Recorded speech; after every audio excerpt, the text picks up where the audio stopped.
Good evening, everybody. Welcome. I'm Jennifer LaRue, and I'd love to say hello to you on behalf of the Mark Twain House and Museum.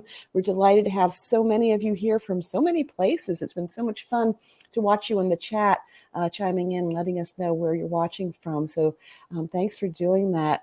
I just spent some time in the green room with our guests tonight, Renee and Laurie, and I guarantee you we're going to have a wonderful time together tonight. Before we get started with that conversation, though, I just want to do a little bit of housekeeping, if I might. So first of all, thank you again for participating in the chat.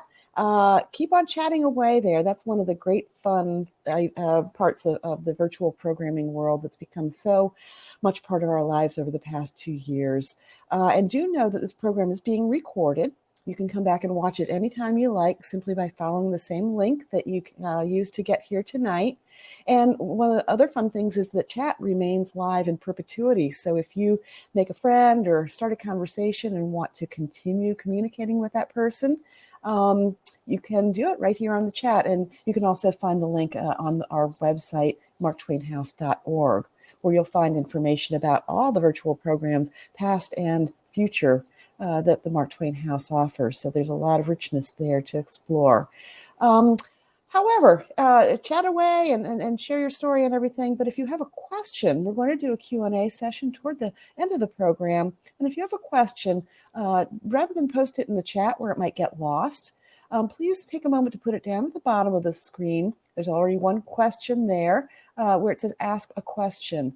And that'll make it much easier for us to keep track of things as we get to that part of the program. Also, you can look at questions that other people have asked. And if you have the same question, you can upvote it, and that moves it up to the top of the heap. So that could be fun, too. I want to tell you another thing about the chat, and we'll repost this in a moment, but way up at the top, there's a link that tells you how you can purchase your signed copy of Laurie Zaleski's book, Funny Farm, that we're going to be talking about tonight. I guarantee you, if you haven't decided to make that purchase yet, by the end of tonight's conversation, you're definitely going to want this book. So as I said, we will repost that a number of times, making it easier for you to find that link. But do know that if you purchase it through that link, thank you, Jacques. That was like magic. Your purchase benefits the Mark Twain House and Museum, and also you get a signed copy, which is not, if you were to order it elsewhere, you probably wouldn't get that. So consider that, if you will. One more thing about the screen. Right under my face, there's a long green bar that says, "Your support is vital to the Mark Twain House and Museum. Please donate here." That's the absolute truth. The Mark Twain House and Museum is a private nonprofit organization. Its major source of revenue is its guided house tour, which if you have not had a chance to take that tour, I think you ought to put that on your bucket list. But there have been many times during the past 2 years that the COVID pandemic has made it impossible for the museum to offer that tour. And that's taken a hit on the revenue stream for sure. We, as a museum, have really appreciated the support from people like you who have enjoyed the virtual programs that we have mounted for the past 2 years, and know that although we almost never charge an admission fee or a registration fee for them, the programs are not free to put on. So anything you are able to do in the way of helping to continue to make it possible for the museum to offer these virtual programs, I want you to know that on behalf of the Board of Trustees and the staff of the museum, every single penny is put to very, very good use, and every single penny is very deeply appreciated. So thank you in advance for your generosity there. So now I want to introduce our guests. And first I want to thank our sponsors. This program, like all of our virtual programs, is sponsored by the Wish You Well Foundation and by our media sponsor, Connecticut Public, WNPR. Very grateful for that ongoing support. It's also produced in part with support honoring the legacy of Frank Lord. Frank Lord was a much beloved trustee of the Mark Twain House and Museum who passed away last year. And it's really an honor to remember him in this way by having him attached to these virtual programs. So thank you for that as well. Again, go to marktwainhouse.org to see more about upcoming virtual programs and to watch past ones. And now I'd like to introduce tonight's guests. iHeartMedia's Renee DiNino, who many in the Hartford area know well, is an animal advocate, a dog lover, and a board member of Kenway's Cause Rescue, among many, many other things. She'd want me to stop there, but I could go on and on. She's going to be in conversation with Laurie Zaleski, who's the founder of The Funny Farm, a charitable organization located in Mizpah, New Jersey. Since 2000, the farm has welcomed all kinds of rescue animals. Laurie's also the founder, president, and CEO of ArtZ Graphics. She's been named a New Jersey Heartland Hero. She's listed on the 2019 Who's Who of Professional Women, and she's received numerous awards and acknowledgments for her work to save animals and to educate the public about animal abuse. So, ladies and gentlemen, please join me in welcoming both of our guests. Oops, I feel like we've lost Renee, so we're going to bring Laurie up and see if I can get Renee back too. Hi, Laurie. Welcome. Hi, Jennifer. Thank you so much for having me. It's great to have you here. And let me see. It looks like Renee just dropped off screen, and we're going to give her a second to find her way back. So did I mispronounce? Tell me the name of the town you live in New Jersey. So it's Mizpah, which is a little tiny town, and it's we have a Mays Landing address. So if you look up the Funny Farm, it's Mays Landing, New Jersey. But in the little town of Mizpah, they just don't have their own little post office for getting our mail here. Okay, good to know. Thank you. And I got pretty close, right? Yeah, you did good. Yes. So Renee will be, and I'm so sorry, everybody, for this moment of Renee was here when we left the green room. I always say live, it's live, we do a live show, and you never know what's going to happen. I have 11 dogs here and in the house, and I can't believe it's quiet right now because I keep waiting for that to happen. Somebody to start being loud. Hopefully they're tired. I see Renee. Yes, here she is. Hello. I can't take any credit for anything technical because I've just kept typing I'm here. So I don't know if that magically worked. I'm here. It really didn't help at all, Renee, but thank you for your efforts. No, we're glad to have you. Thank you. And thanks for doing this. So I think we're going to do some audience Q&A toward the end of the program. Will you let me know when it's time to come back on and help with that, Renee? I can't wait to have you come back on. Yeah, I'm so excited to get started and enjoy, Jennifer. And I love that someone commented on your typewriter. So we'll talk about that a little later. Oh, we don't. Well, maybe we will. We've got a lot to talk about. So yes, I'm going to sit back and relax and enjoy with everybody else. And you two enjoy too. Thank you. Thank you. So, Laurie, first and foremost, I'm so excited to chat with you, and I'm honored to have been chosen because as a resident animal advocate, I know a lot of people watching right now feel the very same. This book resonates on so many levels, and I have to point out, March 1st, not only is it the first day of the month, pinch punch, first of the month, rabbit, right, for good luck, but it also kicks off International Women's Month, and it signifies fearless females doing amazing things, not only in the United States, but globally. And you, my friend, are one of those fearless women. You are so inspirational. You're going to change lives with this book, Funny Farm. Thank you for writing it. Thank you. That's so sweet of you to say, Renee. Thank you so much for that. If anyone hasn't read the book yet, I don't want to give anything away, but I will say this, even from the first chapter and from some of the excerpts that we've seen in the PR, you have like these conversations with your mom, and God rest her soul, Annie, who did pass away. And this farm, everything you're doing is inspired by your mom. Let's start there. What was it about your mom that made her so special to you? Well, she was a survivor.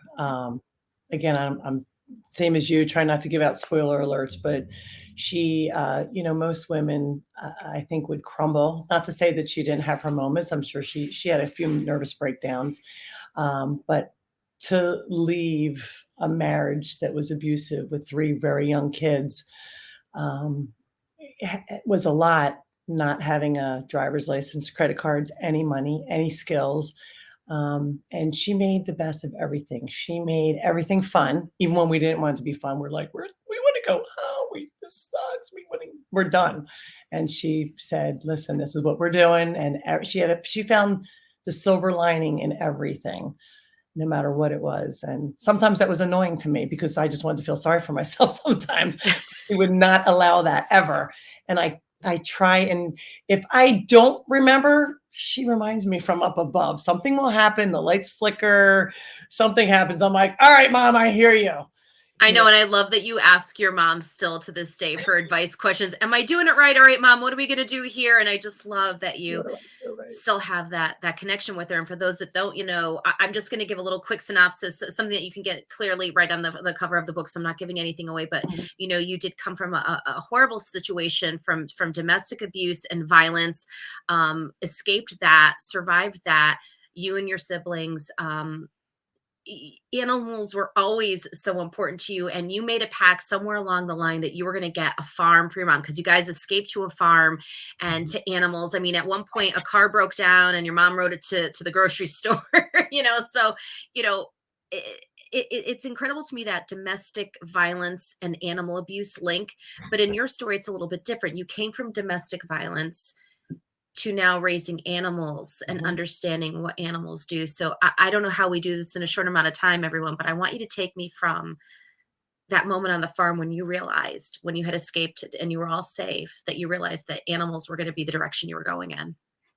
So it was not even a farm that we moved into. I came from a well-to-do house. We had a few homes, and my dad was had a violent temper and had outbursts, and was an adulterer. Was a cheater, and my mom would question him, and he would have these rages. And one of the interviewers that interviewed me said, "Well, don't you think that was kind of selfish of your mother, that she left with 3 kids with a roof over their head and food on the table?" And I said, "No, she was anything but selfish. She was selfless, that it was called survival. I believe that she would have died if we didn't leave."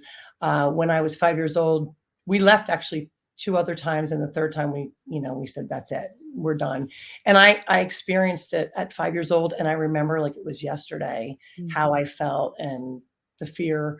I was afraid of him. He was laying in the hallway with a knife, and he got an axe, and she was bloody, and it was time. We knew it was time to go, but that was all that we knew as children. So we went to motels, pay by the hour motels. They were disgusting. It's all she could afford, whatever money she had saved up.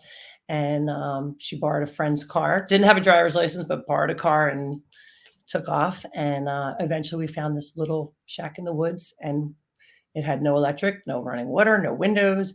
And it had been a kid's kind of hangout house where they were raising Cain there. And when we came, we interrupted their fun time, and we kept getting robbed. So she went to animal control. She started working there and brought home a watchdog. And that's where the animal began.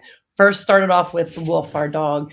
And then she worked there, and we weren't allowed to have pets. We had one cat at my dad's house, and that was it. But she was always a big animal lover and started bringing home animals. Anybody that was going to be euthanized, they were broken leg. It was a baby horse, a pig, a goat. They lived in our house. And we lived next door to a dump. There was literally we look out the window and there was a lovely dump. And it wasn't like for everybody else. I don't know who was dumping, but it was a big dump. But it was like my playland. That's where we took all of our, it's really sad, isn't it? You know what? Wait, I'm going to stop you. It's sad, but yet that's where your resilience comes from. And that's where your inspiration comes from. And that's what brought you to this. And this book, I don't want to, I want to, please keep going. But as you're telling this story, I bet you're going to resonate with far more people than you think. And it's just, you're telling it so matter of factly. And I think that's the most impressive thing. It was like therapy when I was doing it, because I would just, I cried. I would have to stop and say, I just can't do this anymore. Yeah. But that's how we started building little shacks for the animals to live in, the little enclosures, but they were all made out of signs that were wood that we found in the dumpster. I mean, in the dump. We called it Mount Trashmore. It was fun. So eventually that did go away years and years later. Somehow they were figured out there was people living next to it and they needed to get rid of it. We were a little bit sad because, we found so many treasures in there. So, yeah. But I think the fact that we started rescuing animals, it kind of took our minds off of what was going on in the family and what we were going through. And she made it like a game, and it's fun. And look, we have these animals that we have to take care of. So stop worrying about yourself. Stop being selfish, because look at how bad these animals have it. They have broken legs or missing an eye, and that's where that began. And we had 35 animals. We stayed there in that house, that temporary house. We stayed there for 28 years. And I always made a vow to my mother and said, Mom, one day I'm going to buy you a farm of your own. And when I was in my late 20s, I found out that she was diagnosed with cancer, and I hurried up trying to buy this farm. And she died 2 weeks before I made settlement on the property. So this is where the book title comes from, because I thought I was going to have cappuccino and live in Philly, with my friends. And then all of a sudden I ended up at the funny farm. So you never know what happens when you're busy making plans. So life happens. Life happens. And I always have this saying I like to say in some of my shows, people and pets, when we're kinder to animals, we're kinder to people. And I truly do believe that. And I believe that's what your mom taught you. And, that's not the only thing you did. I mean, you had to support your animal lifestyle. So you have a business, a very successful graphic design business. How did that even come about with all these animals you were rescuing in the mix? So at the time, I would say my mother was rescuing the animals. She worked there and was bringing them home. Not to say there is one chapter, one of the stories where I brought home 2 pigs. We won't go there, but that's the one. That's the X-rated. That was the X-rated. I said, please put your, kids go to bed. Parents, put your kids to bed, because this one. Wait. So, whoop, whoop, whoop. There is a part in the book. Now, granted, if this were in a movie, hilarious. Definitely lowbrow humor, and X-rated. And if that's not a tease to buy the book, I don't know what is. Please continue, Laurie. But I wanted to make that note. So somebody said, my social media guy, Matt, says, Laurie, you could say it's not a children's book. I say it's not a kid's book. Older kids, maybe. I mean, it's PG-13, I say, because of that. But I giggled myself silly during that part. So it's not offensively X-rated. It is just my level of humor, which is a 12-year-old level. But anyways, go ahead. Because of the pig fornicating in the back of the truck, I totally lost our concentration on what we were talking about. But I think it was just that my mother was rescuing the animals, and I helped her. And so did my brothers and sisters. However, that wasn't like what we were doing. I was going to be a photographer, graphic designer, travel the world. Thank God I traveled a lot and did all that. And, I had left home, came back, a couple of times. And when I came back, that's, everything happens for a reason. I broke up with a boyfriend who I was living with, and I came back, and that's when we found out she had cancer. She and I went on a trip to St. Croix. My mother never got to go anywhere. She had, her whole life, if she had $2, one went to the animals and one went to the kids. And she lived in a pull-out couch in my living room. She didn't own her own bedroom. She never owned a bed. And for a long time, she didn't have a pull-out sofa. Like, it breaks my heart that I feel like I couldn't give her more. Like, you know what I mean? That part broke my heart, but she seemed just as happy with every little thing that she had. And I was telling somebody today, I had a lot of artwork. I was an illustrator for Campbell Soup. So you would sit back in the couch and look up, and there was artwork on the ceiling. Like, she was a little eccentric, but you went in and people would be like looking around the room, because there wasn't one spot that was not taken up. And it even ended up on the ceiling, not the entire ceiling, but most of the ceiling. So she was a piece of work. That's why she made everything fun. And she is a true inspiration, and not just to me, to everybody. So that's what makes me feel good about this book, that people are starting to learn who she was. And Annie, we love you. You're watching down on us right now. I'm so excited to talk to your daughter. I believe in all of this, but I'll tell you what, she's the reason why you're who you are today. I mean, who doesn't have an eccentric mom? Not that my mom's watching it now. I love you very much, Mom. But I'll tell you what, single moms rock. They got a lot on their shoulders. And the one thing I can relate to is that my mother was always very happy and worked hard for everything. And I think that's where I got my work ethic from. And I'm certain that's where you got your work ethic from, is that you always have to take care of yourself. You pick yourself up by the bootstraps, you go on and you create and you win and you be better than the next person. And you always try to strive for greatness. And so this graphic design business was incredible for you, which allowed you to really now have this farm. So now we went from 35 rescue animals to 1 billion or 600 or so, whatever. Tell me where you're at right now. I know 600, 1 billion in between. Yeah, we're over 600. The Mm, number's probably a little higher than that, but 1 billion then. we're not. It's hard to say no. And the more space I get, the more animals it seems like I get. So I did buy some more acreage around the farm. So we're up to 25 acres now, but like we're getting ready to build Goat Town. But it started, and I just, for 12 years, I did it on my own. I was not a nonprofit. I was not a great mom. Like I would feed at dark before I went to my job. And then I would come home at dark and feed again. And I didn't have, I started out with the 35 that my mom had. I don't know how I got stuck. Like my other brother and sister were like, we're out. You got this, right, Laura? Because I was buying the farm and I was going to live with her. And so I think even though I kind of, I knew she had cancer, I never really thought she was going to die. To me, she was like invincible. And she was supposed to die in 6 months, and it took her 4 years. I never saw anybody fight to live so much. So when somebody is suicidal, I'm like, you want me to hold the pillow over your head? Because I have no time for you. I have like no time for people to feel sorry for themselves. And I understand that everybody has depression and all that. But my mother went kicking and screaming. And I was like, Mom, it's okay. I said, you're going to get to see Mama and Papa. I don't want to see them. I don't want to stay here. I'm like, oh my God, what do you do? So believe me, she haunted me for a while here. And I was like, Mom, I'm fine. Just go.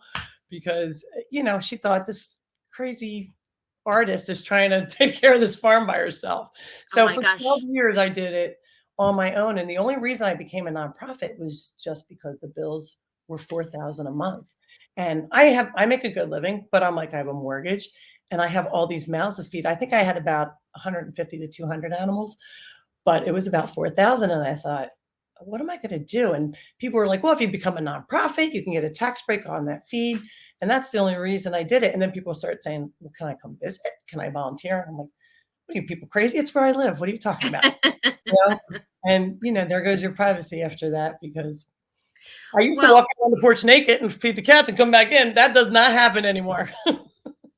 That was a visual. But in any event, did you have the hat on? No, I don't know why I want to know this. I don't want to know this. The hat, that's it. But anyways, but people may not realize this though, and I certainly can't to that extent. But I mean, it is expensive to even have one horse and or llama and or chicken and ducks and goats and cats and pigs, and you have dogs, cats, goats, pigs, donkeys. I mean, it's a lot of money to, and anybody who is viewing this right now who have children who go horseback riding. I mean, my goodness, just to even lease a horse. So your bills were monumental. And I understand, being a 501c3, I mean, that tax break really, it's great, but it's not like, it's not like that great. Right. Yeah. So, I mean, you had to make that conscious decision to open this up. So which now is it 100,000 a year that come through your doors? Is that, did I read that right? Yeah. Visitors. We have a lot, especially in the summers. I mean, we, just our fall festival alone 1 year brought in 10,000, just that 1 year. So, it can get, the city was not happy about that. It stopped all the traffic on all the roads. So now we have police and everything we have it. So, I mean, it's a great fun place. It's free to get in. If you're visiting, we're only open 2 days a week because I'm at work the rest of the time. Right. Everybody keeps saying you're going to quit your job. I'm like, stop. I need some place to rest, because you got to run and hide for a little bit. Right. And, I've been working from home mostly, but it's free to get in. And my volunteers would sometimes yell at me like, Laurie, we have 1,000 people here today. If you just charged $1, we'd have $1,000. And I said, it doesn't matter. Because of my mother and her memory, I'm leaving it free always. It's by donation. So if you have it, great. If you don't, you don't. We do a hayride now, and you can pay money for the hayride if you want by donation. And this woman came, and I was kind of telling that story, and this woman started crying, and I said, what's the matter? And she said, I was like, what happened on the hayride? And she said, I've been coming here for a year. I'm a single mom, no alimony, no child support, same as your mom. I have 3 kids. It was like parallel. And she said, I was able to come here for free, a place that my kids love. And she said, I finally am on my feet. And she handed me a $20 bill, which was like so much money to this woman. And she said, I'm being able to make my first donation today. And it brought tears to my eyes. But you know what? It felt like that's what I had wanted. I wanted to be able to help somebody. And like during COVID, we don't have a lot of egg layers, but whatever eggs we have, I put them out. And if somebody needed something and they didn't have money or they didn't have their job, they could at least go eat eggs for even dinner if they wanted to. So it's about helping whoever we can, not just animals, but those animals help other people. Laurie, I'm looking at the number or grow of people joining in. So I just want to make sure that everyone knows the book is Funny Farm. Laurie Zaleski, we're chatting with her in New Jersey. Tell me what does it take, or do you have like dollar amounts for donations if people do want to support you, help keep your mission alive? I know this is not a call to action. This is not an infomercial, but do you have like bales of hay? What does that cost? Or, dog food or cat feed or chicken feed or whatever? Do you have any increments that people can donate to? Yeah, so I say you can donate anything because it does all add up. Yeah. So one thing about the Funny Farm also is like we try not to be beggars. We're like, if we need something, we ask for it and people show up because we don't ask for it all the time. Do you ever get on those places where they're like, oh my God, here we go again. They're asking for money again. That's why I work as my backup. So many places have closed during COVID. Yeah. And, and I said, I will never close my doors. I will always somehow find a way. So whenever we have big bills, for vet bills, we put a call to action out, and usually the people answer it. If not, that's what credit cards are for. That's why I say absolutely no problem there. That's good. Talk a little bit about your relationship, not only with the volunteers, but with your animals, because one thing I noticed, and I don't know how you do this or keep it straight, but you name all of your animals. So, or at least, and I love that. And of course, any normal, rational person would name all of their animals. Now, I have just my husband and my dog here, and I call my husband my dog's name and my dog my husband's name all the time. So how do you have 600 animals and not confuse all the names? Because I'll be like, Luke, Sal, who are you? I have 11 dogs in my house. I usually go through 5 of the names before I get to the one that I mean. So believe me, it's definitely confusing. And then with the I'll be saying something and the volunteers will have to fill in the blank for who I'm going to either yell at or yes. So speaking of volunteers, without them, the Funny Farm would not exist. They are, I think a couple of them are on. I think Gig and Joe at least, but my volunteers are amazing. The people that come, a lot of them are retired, or like Joe comes on his days off whenever he can. I have another guy that's retired, their family. I have just so many people, whether you have your kid doing community service, but I have this core group that's here almost every day. And without them, the animals couldn't get fed. I couldn't feed them all by myself. We had that one big snowstorm a couple of weeks ago. I had to feed like most of the animals by myself. I think I only had one other volunteer. And I'll tell you, by the time I got done breakfast feeding, it was time to start for dinner. Right. It would be around the clock basically, and it went till late. It was dark when I was finishing. So I think you need to bring your friend. Quiet. I have the cockatoo in the background who decides she wants to listen. She wants to say something. Sorry. Well, I would love to hear some details about some of the animals that you do have on site, because I know I've heard about the donkey. I know you've got your little lamb. I have to show the lamb. Let me show. You have to get the lamb. Can you get the lamb? Yeah. Okay. Matt's gonna hand me the lamb. Oh, look at this, you guys. Look at, get ready for cuteness overload in 3, 2, 1. Oh my gosh. Here he is wearing his little type. Hi. So this is Bradley, the baby lamb. All right, big boy. Does he want a drink? Let's see. Wait, he might want a drink. He's a little piggy. So this is him drinking his baba, and he is blind. Oh, little one. He's a noisy guy though. If I'm on a Zoom call, they think it's me. I'm like, I'm a pig. Tell me his story, because I know each of your animals, or at least actually most of them, they have unique stories. So we were just chit-chatting about Bradley before we got started tonight. I thought that's a nice story to share with people. So every animal, first of all, that is here is a rescue. For some, whether it's abuse, neglect, unwanted, sick, whatever the case may be, we try and take whoever we can in. Bradley came from a family that had a mommy sheep, and she had 2 babies. The first baby died at birth. And then this one, she stopped he's done now. So she stopped, wouldn't feed him at all. Oh, he just burped. Good boy. Excuse you. That's a good job. Okay. So they tried tying the mom up to like force feed the baby. Like you have to. Sometimes it takes them a little bit. She kept kicking him. So they brought him into the house and he started running into all sorts of things. And they were like, something's not right. They thought, could he be blind? And in fact, he was. They had the vet come out, which was my vet. Where are you going? I know you can't see them, but they would love to. They want to see you. Look at him. Look at his mouth. Look at his little teeth.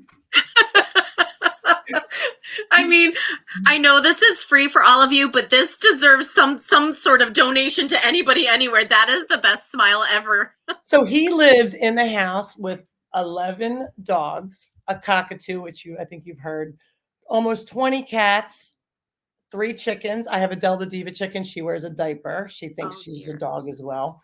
And I feel like I'm missing somebody. We had a baby duck. The baby duck just went to the vet for his leg, so he's not presently here, but he was here.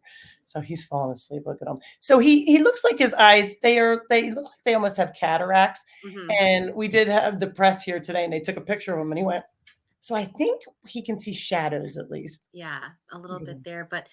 You know, your relationship with all of your animals is so very special. But one unique thing I want to share with everybody that I actually found out, like you're not a vet, you're not an animal quote unquote expert, although I think one would argue that at this point. But I mean, this is just something born within you, and you like learned and built this process as you went. What was the hardest part of building this little empire of yours? Because you had to learn things as you went along. So, you know, there's paperwork, there's legalities, there's insurance, there's, you know, the town, there's the, you know, all that. Well, what are some of the things that you've learned along the way? I'm not even sure where to start, because believe me, there was days where you feel like somebody had asked me today, you know, would you recommend this for anybody else? And I'm like, no. It's a lot. I mean, you have to sacrifice a lot, but it's for these babies. And without the funny farm and the volunteers, none of these guys would be here. And we, you know, they would be euthanized if they couldn't come to the funny farm. So we're usually the last stop. You know, people try and get them to go other places. They know how crowded it is here. There's a lot here. But you know, there's some that you can't turn. Can you imagine them euthanized? I mean, him getting euthanized, you just can't. But and I know you have a hard time saying no too. I do have a hard time saying no. However, during COVID, I did say no to a bunch of cats a couple of times because the vets were closed. And then somebody dumped 21 cats around on the side of the road on my property, but out of eye shot of the camera. And I went on Facebook Live, and I'm usually really happy-go-lucky, and I was mad. And I was so angry. You know how when girls get angry, we start to cry. So I started to cry, and Matt was videoing me. I'm like, just shut it up, Matt, shut it up. It was like one of those. And do you know, people said, what can we do to help? Blah, blah, blah. And people started driving in an hour and a half later with food, with money, with litter. And I'm not talking 2 people. I'm talking like a line of people. And then I cried, Renee, different. I cried because I'm like, people really are good. I just felt alone and helpless that I have 25 new cats. I'm not a shelter. I don't have like little individual cages. All of these 6 cats that have fleas and are in their own feces, that each one has to have a bath right now. And I'm one person, and the volunteers are going to eventually go home. What am I going to do? And, you know, the volunteers stayed and helped me. And we wound up getting all these people supporting us. And we were able to save all of those cats. We wound up getting a mobile vet is now helping us, and she gave us a really great rate at the time. The SPCA stepped in and gave them their shots, and it was like all the community came together, and it was amazing. So when we really need help, it goes back to your other question. Okay, you want to go down? Bye, Bradley. You know, maybe I'll put him down. So he might have to go pee-pee after he eats, you know. You know, everybody comes together and helps the greater good for these animals. So they're glad that we're here to do it, but they're not like, oh, you're out on your own. They support us, especially if we ask for it. I know we're going to get to a lot of questions. But I just want to just remind people that Funny Farm, it's truly an inspirational book. It takes you from your childhood, your mom, to the struggles that you had through your domestic violence, through your careers, your siblings, to where you are now. I mean, it's quite the book should be like this big, but it's this big. So somehow you were able to condense it into this and share your story. But the Funny Farm, I know you wanted to do this for your mom, but I feel like now it's for all of us, like the Funny Farm. So it's a gift that's going to have a legacy of its own. So Annie will ride on her horse on your farm. Do you think she would be wearing that hat? I mean, I want to know the story around that hat, because I love it. I love the heart on it too. Well, I have a lot of hats and a lot of boots. So my mother, if she was in her robe, she wore her cowboy boots. Now, the hat, I was more the cowgirl hat wearer in the family. Not to say she never wore one. I definitely have some pictures of her in the hat, but she was a cowboy or cowgirl boot wearer all the time. It was so funny when I would see her in her. That's what we would always. That was like our go-to gift for her. Pair of cowgirl boots. Oh, I love it. They're expensive, and she had one pair her whole life. So she was just amazing, absolutely amazing. All right. But I was going to say one more thing. Oh, yeah. Reason, I used to kid her, and I used to say, "Mom, you have to write a book, because nobody would believe the stories that are happening, like what she had gone through." And so then similar things started happening, and my friends started saying, "Laurie, you got to write a book." And then one of my very good friends, Marjorie, said, "Come on, you got to write this book." And I said, "I don't know the first thing about publishing or anything." She's like, "I'll help you." And she wanted to be my editor, and she was amazing. And that's how the book got done. And we did it in about 3 years, a little bit less than 3 years. So it was supposed to come out in September. I was joking. I said, Nicholas Sparks' book is coming out in September. But well, and it came out on a very special date, right? Because you like the number 2. So the book was released on 2/22/2022. Right. 22. The farm is 22, right. And the farm has been around for 22 years. Correct. So the book came out when it was supposed to come out. That is, so my mother must have had a hand in that too. And she always knows best. And I hate when she always knows best, but she does. So September is terrible for us. We are so busy as a farm. We have a fall festival, September, October. So we're planning for that. And farms are just busy then. All the time. February is our slow month. So it was great because it's been really busy for us right now with the book release. And it's been received so much better than I ever thought. I just thought, let me just put this down on paper, because I'm going to get Alzheimer's and I'll be able to read at least about what happens. I love you so much. My biggest fear. There's days where I'm like, what's my name? Well, I don't know how you remember all the pets in your house, let alone all the pets outside your house and all the animals. But, animals do make our lives a little bit better. And when we are kinder to animals, we are kinder to people. And I do like something you said in one of your quotes, that the majority of people are good. And I do believe that, but we're hit with some headlines. Even right now, as we are speaking, there's some horrific headlines going on across the world. And even with some other fellow animal rescuers. Obviously, this isn't the time or forum for that. But I mean, in a world where, we could choose to go any way, you choose to do good and choose to recognize so many good people out there, like the people that are watching right now who may have a question for you. So I want to bring our friend Jennifer back in here, because I want to give people an opportunity. I've been so lucky. I've hogged all this time with you, right? I want to give the people who have taken the time out of their night to chat with you if they can. So Jennifer, I have to put my glasses on now because I can't see a thing. So there we go. Well, I think the audience and I would all say we'd just love to hear the two of you go on and on. What a wonderful evening! What a great conversation, and the synergy and energy between the two of you as such animal lovers is really wonderful to behold. And I would add, there's a reason that the Mark Twain House and Museum is sponsoring this program, because Mark Twain himself was a great animal lover and had tons and tons, not just of dogs and cats, but a calf and donkey, and there were just all kinds of animals. One of his daughters kind of raised squirrels in one of the rooms in the house. So it's very fitting that we're sharing this evening with you. And I'd like to start with sometimes I invoke host privilege and ask a question of my own. It kind of it goes with what Renee was saying earlier about the fact that you name all of your animals. And Mark Twain, too, had very creative names for all of his animals. Where did they come from? I'm wondering if that beautiful little lamb with the wonderful teeth is Bradley, named after Bradley Cooper. That's Of course. Of course. Of course. All right. I Because he knew was I so loved him. handsome. So handsome. But do you just kind of go with the moment, or do you have it has to go with, what their personalities are. The Adele the Diva chicken, she has red hair. She's like quack, quack, quack, quack. So she was singing all the time. So we named her Adele. Right. And then we had Lady Gaga. She's outside. She met a man, so she flew the coop, so to speak. But she's living in the house.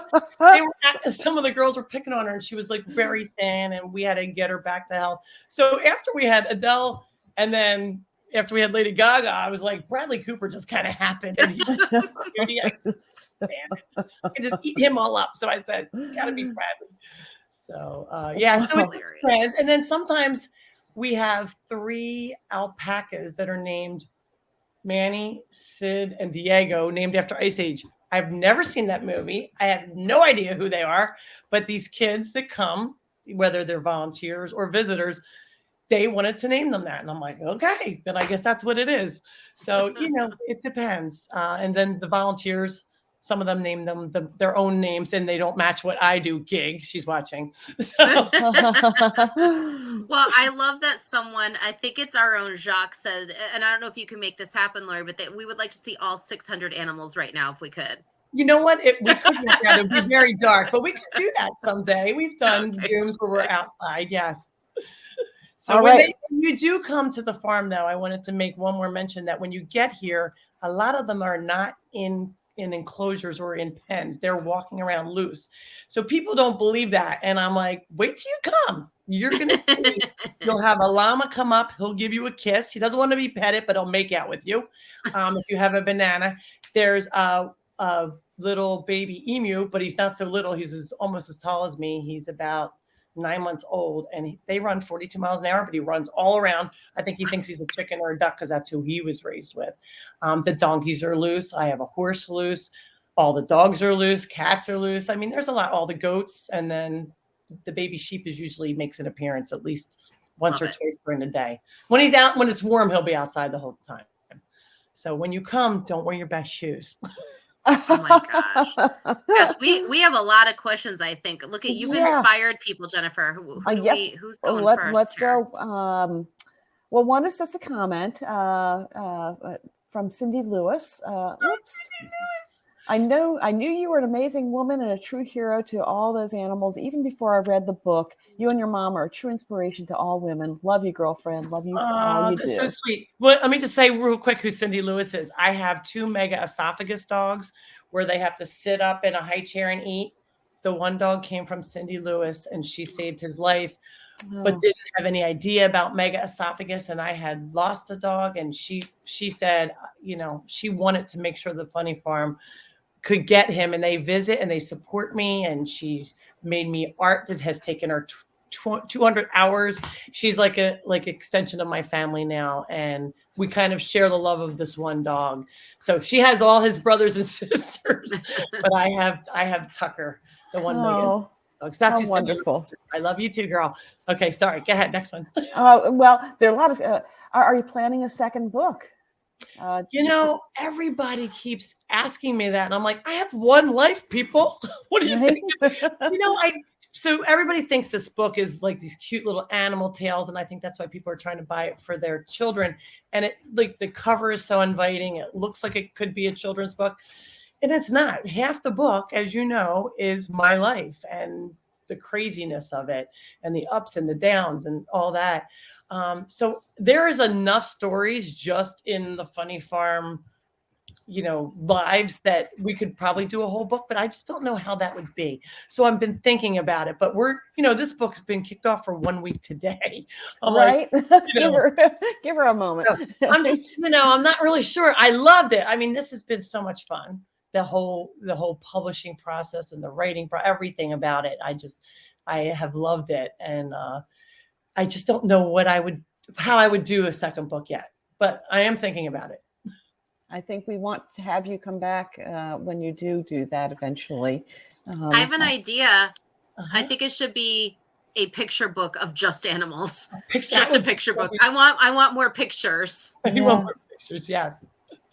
There you I go. wanted more pictures in there too. I gave them this many pictures and they went to this many, but what are you gonna do? Well, here's a question that I think all of us share, and it kind of dovetails with what we were just talking about. When do you sleep? I mean, I always say, I'll sleep when I'm dead. It won't be long now. I'm really tired. oh no. Yeah, I think because I lost my mom so young, I was always like, I need to get this done. I hurry. I'm trying to get everything out of my in basket, which will never happen. But I think that's why I accomplished so much, because it's that little fear of maybe dying young. So Oh. I don't want to have regrets later. And it's not like a morbid thing. It's just, I have a lot to do. So sometimes I go, I just want to take a little more time to just do a little relax. But, like I said, I'll have time for that later. Well, but we like to hear about writing process and stuff. And when did you find time to write? Writing a book is a huge Usually undertaking. at night, can you hear now? It's like pretty quiet. Yeah. It was usually late in the evenings, and an hour every so often that I could get in. Whenever I could squeeze it in. It's all time is like what you make of it. When people say, people ask me, do I go to the gym? I'm like, okay, yeah, right. But if you really want to do, I'm like, this is my gym. Every day. Right. But you make the time for what's important, and you make the time. You make the time for your animals. You make the time to take care of them. There's times where I'm like, or if you're sick, you don't feel like getting up and taking care of them, but you have to, because it's important and it's the right thing to do. But you have to make the time to do the things you want to do. Well, that's an inspiration for us all, actually. So thank you for that. Judy wants to know, what are the most exotic or unusual animals you have? And aside from the PG pig story, which we're all flipping through now, looking for. Everyone's trying to find that story. Right. What's the most unusual acquisition story? I have some not so good ones, but I guess one of them was the peacocks. I had two peacocks, Ricky and Lucy, who are also in the book. Try and catch a bird that flies and don't look like an idiot. So I go with my sister, boyfriends at the time. We go over, and it's in an apartment complex or a condominium complex. So all these people, they either love the peacocks or they hate them. A lot of people that hate them, they sound like somebody going, help, help, help, in the back. And you hear this, and it sounds like a woman in the background. So that some of those people are like, we want them out. Then they poop on their decks and they eat their plants. Other people are like, they're such beautiful, grand, living creatures. Let's let them be. But the condominium said they have to go. So they asked me. I was trying to catch these birds for 3 months and running around like imbeciles with these big, gigantic nets. And as soon as we got anywhere near them, they would just fly. So everybody's like, how do you catch a flying bird? So eventually we had to use our thinking caps, and we wound up trapping them underneath somebody's deck with cat food. They love cat food. And we wound up putting tarps around, and I had to go over at 4 a.m. and go and get them while they were sleeping. But the pigs acquisition story was definitely by far my favorite and most fun. And I laughed more than I ever did then. But yeah, catching animals is always, there's a story for every single acquisition, I would say, if I'm trying to go get them. Yes. Who is that cutie pie on your Oh, you can lap? see, okay, this is Noah. Oh. He has a little issue with his eye. We have a lot of eye issue animals, but this one, isn't he gorgeous? He's one of my favorite cats. I don't have that. Shh. I didn't really say that. No, we heard you, and it's on record now. It's been my other cats are going, what? I got hair on my nose. So I have like I said, lots of animals. I'm in my kitchen, but they're all mostly zonked out, and the baby sheep is following one of the dogs. So sorry, did you have another one? I see a couple. I have 10 questions. It says. Well, yeah, and just the other part of Judy's question was, what is the most exotic animal? See, I get off on tangents. I'm sorry. An emu is probably the most exotic. That looks like an ostrich. I say it looks like an ostrich on crack. They're very like, they look like they're strung out, and they have those feet that look like something out of Jurassic Park. So that is the most exotic, and a skunk. That's something else. You have to have a license to have a skunk. So don't just go out and buy one. You do need it because they're high vector rabies species. And so they're probably the two most exotic. Boy, I never would have thought about that with the skunk, but that makes sense. Yep. Interesting. You can't have wildlife. So we do wildlife rescue, but you have to make sure you have licenses if you're keeping them. Yeah. Okay. Here's a great question. The person who posted didn't put their name, and there are a couple questions about the movie version of your story. But the question is, if you made your story into a movie, who would you want to star as you? Oh my goodness. I have no idea. I really seriously have not thought. I'm going to say Julia Roberts. Who? Julianne Moore. Blake Lively. I like.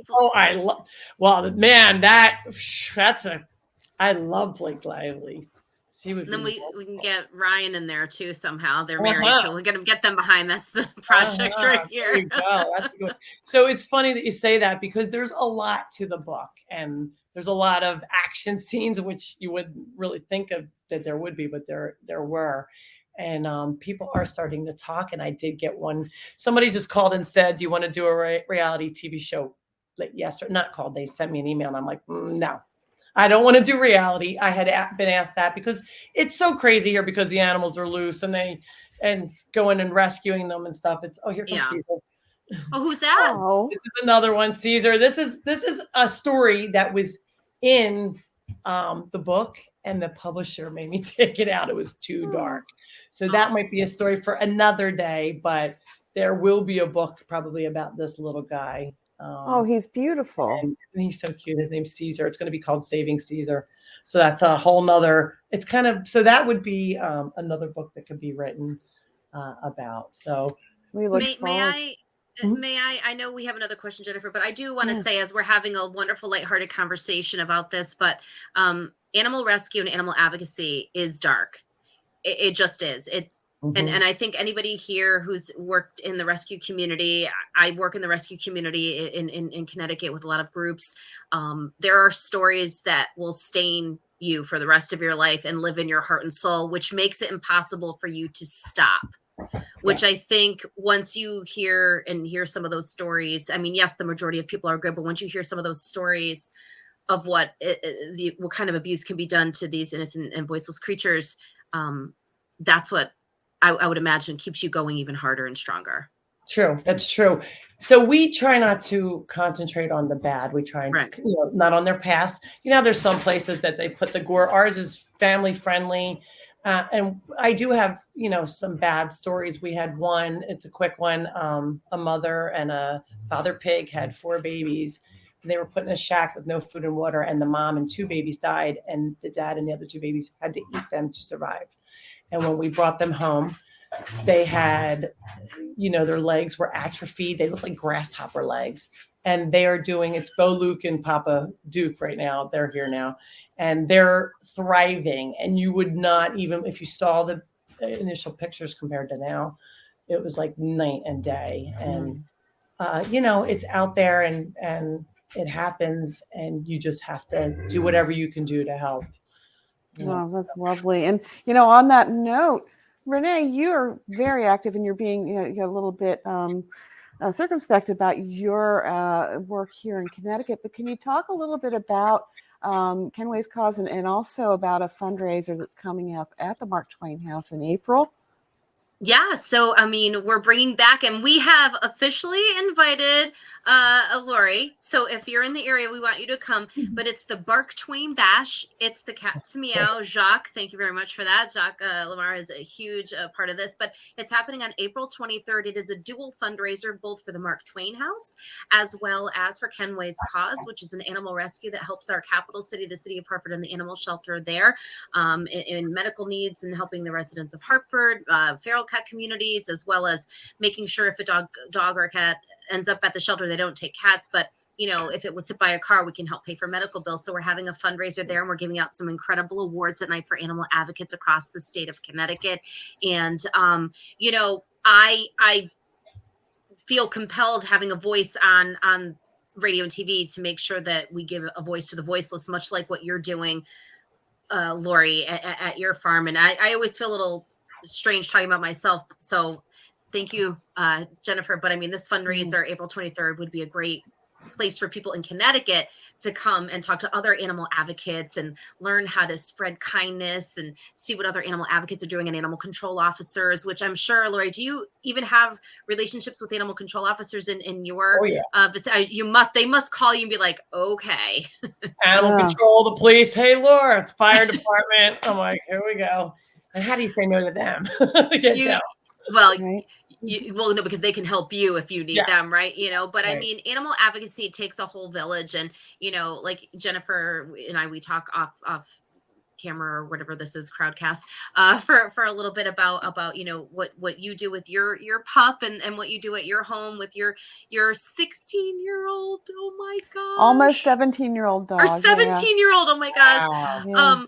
We sacrifice because they give us a love that you can't really put it into words what they give us. And you have that 600 times that, right? Yes. I was saying you can't be in a bad mood.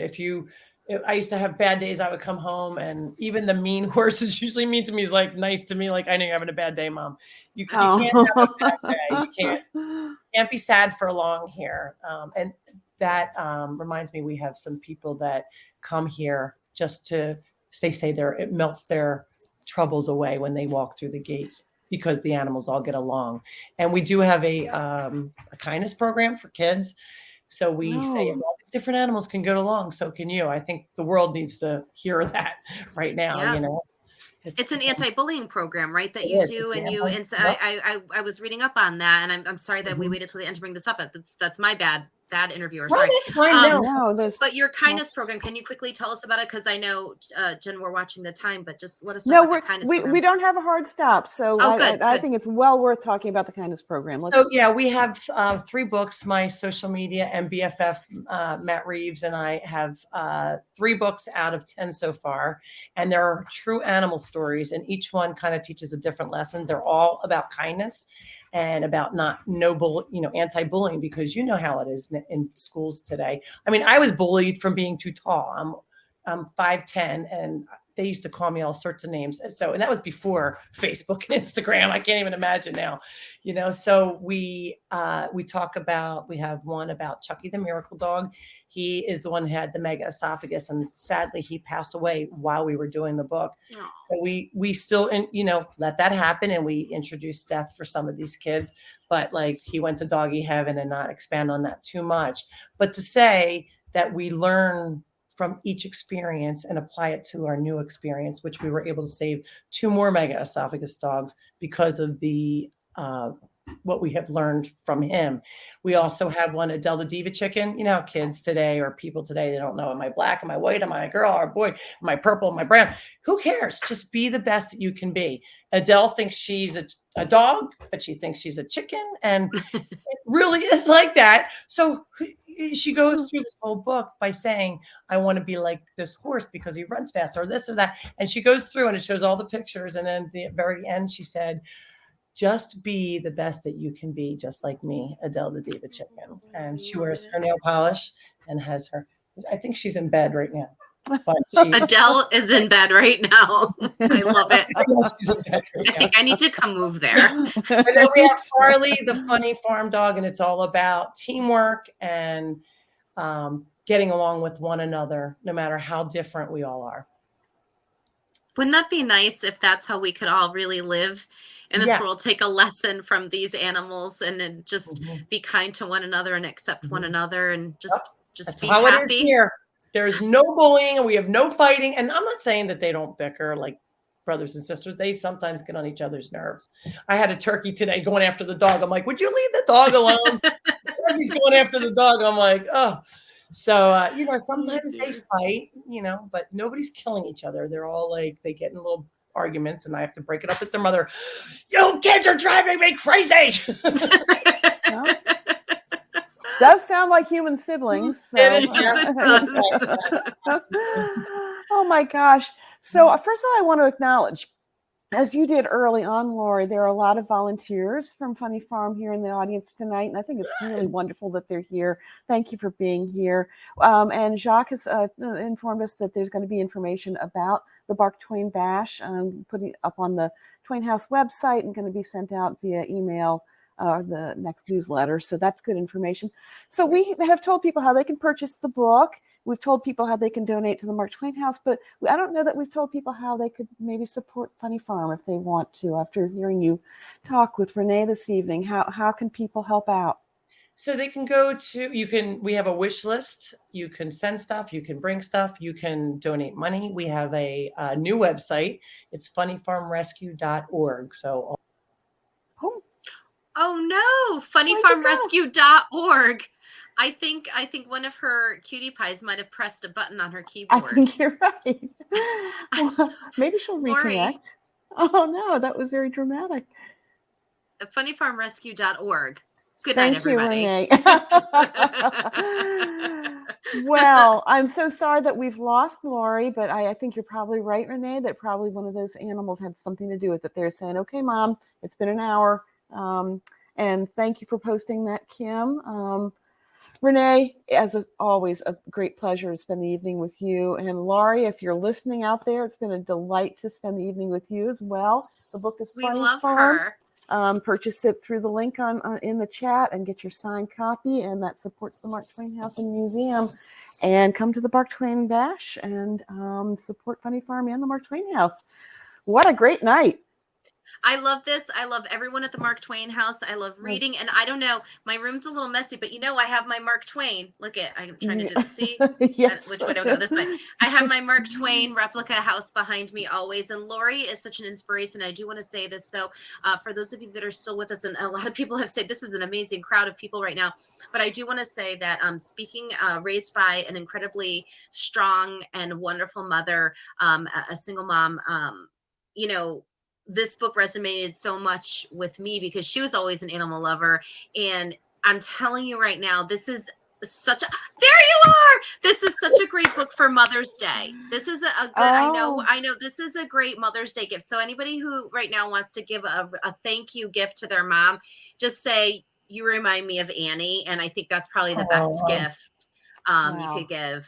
But now my mom's on this, so she knows that I have a free copy of this book, so I'll have to buy a copy. So that's not I'm gonna buy this. I'll buy one with your autograph on it and give it to her. But we were just kind of singing your praises, and we were thinking that maybe Bradley was like, "You're done. You're done, Mom." Bradley pulled the cord out. He underneath, and he's under, and I'm like, what happens? So it happens all the time. And he eats my home. Like I used to get that in elementary school. Like the goat ate my homework and the sheep ate my homework. It's true. Bradley, Nemo. I don't believe her, Bradley. All lies. Fake news, Bradley. And we got a huge we got $1,000 donation check, and Nemo ate it. And we were able to rip out part of it. We were trying to figure out who it was, and eventually we figured it out through contact. It took us like 3 weeks to figure it out, and the woman sent us another check, and then we had to write the Nemo thank you card in crayons, and everything spelled wrong and backwards. It was so funny. Oh my gosh! To this day because of them. So yeah, they can be naughty sometimes. That's part of what we love about them. All right, Laurie. Thank you both so last much. Words? I know. Any last goodbyes, Laurie? Because we were saying goodbye for you. I'm sorry. That's fine. I just want to say thank you to all the people that have joined in, and I wish I could. I'm so listening to you young ladies that I just didn't read everything. So I just want to say thank you for all the volunteers who showed up and all the other people that I don't yet know. And hopefully we will see you soon at the Funny Farm. Right. And we hope to see you soon at the Mark Twain House and Museum. Maybe we could do a bus tour up there. Wouldn't that be fun? We'll bring all Yes. all the volunteers. We'll make a road trip. Yes. We have to Love leave it. a couple here to take care of the animals, though. All right. Well, again, you're on record. It's been recorded. So thank you so we'll much hold for you to it. having me. And you guys were amazing, both Renee and Jennifer. Thank you guys so much. You were And too. thank- So thank you so thank you to much. Mark And good Twain. night, everybody. And Good thanks, night, Shaq, for guys. your help. Appreciate Bye, it. everybody. See you Good night. next time. I'm taking a picture. Bye. Bye.